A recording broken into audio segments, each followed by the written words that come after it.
এই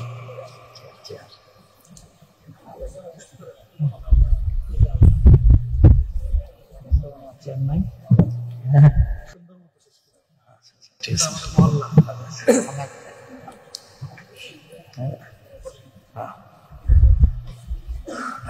আমার উস্তাদদেরও উস্তাদ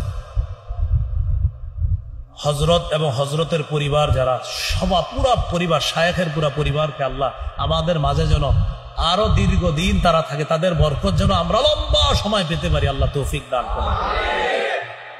যে আমাদের সামনে এখন গুরুত্বপূর্ণ আলোচনা করবেন শেখুল হাদিস আল্লামা আজিজুল হক রহমতুল্লাহ আলাইহির সুযোগ্য সাহেবজাদা আল্লামা মুফতি মাহফুজুল হক দামাত বরকাতুহুমুল আলিয়া, মহাসচিব বিফাকুল মাদারিসিল আরাবিয়া বাংলাদেশ, মোহতামিম জামিয়া রহমানিয়া আজিজিয়া মোহাম্মদপুর ঢাকা। আমরা কি উঠবো না? হজরতের এলাকা কিন্তু এটা, আবার আপনাদের এলাকা, এই জন্য সবাই একটু মিলেমিশে আমরা কথাগুলো শুনবো, এরপর আমরা মজলিস থেকে যাব।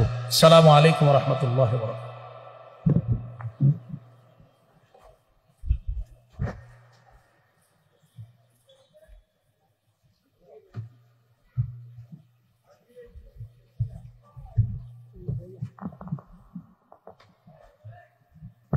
আল্লাহ রাব্বুল আলামিন কোরআনে কারীমে আমাদের সকলকে সম্বোধন করে নির্দেশনা দিয়েছেন, তাআবানু আলাল বিররি ওয়াত তাকওয়া, যে তোমরা নেক কাজে তাকওয়ার কাজে তোমরা পরস্পরকে সহযোগিতা করো।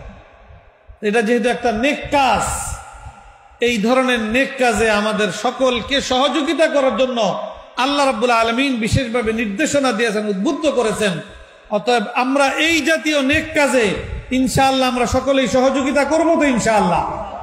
আল্লাহ তাআলা আমাদেরকে তৌফিক দান করুন।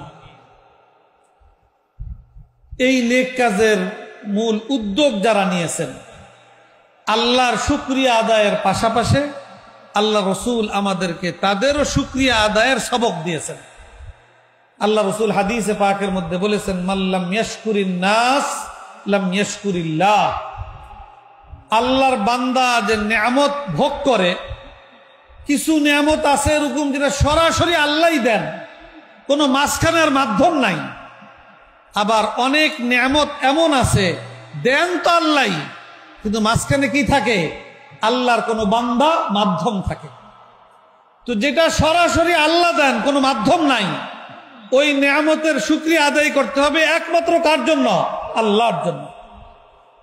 আর যেই নিয়ামত আল্লাহই দেন কোন বান্দার মাধ্যমে, ওই নিয়ামতের শুকরিয়া আল্লাহর দরবারে কবুল হওয়ার জন্য দুই শুকরিয়া আদায় করতে হবে। একটা হলো কার? আল্লাহ। আর দুই নম্বরে কার শুকরিয়া আদায় করতে হবে? যেই বান্দার মাধ্যমে আল্লাহ তাআলা নিয়ামত দান করলেন, সেই বান্দারও শুকরিয়া আদায় করতে হবে। ওই বান্দার শুকরিয়া আদায় না করে যদি শুধু আল্লাহর শুকরিয়া আদায় করা হয়, আল্লাহ রসুল বলেন আল্লাহ রাব্বুল আলামিন ওই শুকরিয়া গ্রহণ করেন না। আমরা এই যে মাহফিল, এখানে কত গুরুত্বপূর্ণ আলোচনা হইল, কত উলামায়ে কেরাম উপস্থিত হইলেন, কোরআন সুন্নাহর আলোকে আলোচনা হইল, এটাকে আল্লাহর একটা বড় নিয়ামত নয়? এই নিয়ামত প্রাপ্তির জন্য কিছু মানুষ এখানে মাধ্যম আছে কিনা? কারা? এই যে কাটাসুর স্থানীয় যুব সমাজ, তারা মেহনত করে, শ্রম দিয়ে, দৌড়ঝাঁপ করে, আপনাদের আমাদের সকলের কাছে দোয়া করে আমি খবর নিয়েছি, জেনেছি যে প্রত্যেকটা বাড়িতে বাড়িতে গিয়ে তারা এই নেক কাজটার দাওয়াত পৌঁছেছে। এটার মধ্যে সবাইকে সম্পৃক্ত করার জন্য চেষ্টা মেহনত করেছে, তারপরে আজকের এই সুন্দর আয়োজন। অতএব এটা আল্লাহই করে দিয়েছেন, কিন্তু এই ক্ষেত্রে এই সকল যুবক ভাইয়েরা তারা হইল মাধ্যম। অতএব এই নিয়ামত প্রাপ্তির উপরে আল্লাহর শুকরিয়া আদায়ের পাশাপাশি আমাদের সকলের জন্য কর্তব্য এই সকল যুবক ভাইদের প্রতিও শুকরিয়া জ্ঞাপন করা।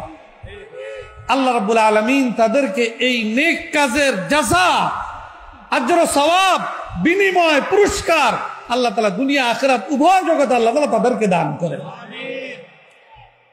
এবং আমরা এটাও দোয়া করি যে এই জায়গাটায়, আমি এই মহল্লায় থাকতেছি 2014 ফেব্রুয়ারি মাস থেকে, 2014 ফেব্রুয়ারি মাস থেকে আমিও আপনাদের মহল্লাবাসীর সাথে একজন মহল্লাবাসী আমি এখানে হয়েছি।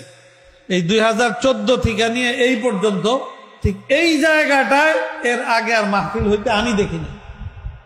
তাহলে এটা নেক কাজের সূচনা। তো নেক কাজ যারা সূচনা করে, ওই নেক কাজ যতদিন পর্যন্ত অব্যাহত থাকে, সূচনাকালীন সময়ে যারা সংশ্লিষ্ট থাকে, তারা যদি দুনিয়াতে নাও থাকে, যতদিন সেই নেক কাজ চলমান থাকে, তাদের কবরে সেই নেক কাজের সওয়াব পৌঁছতে থাকে। এই জন্য এটা অনেক বড় একটা বিষয়।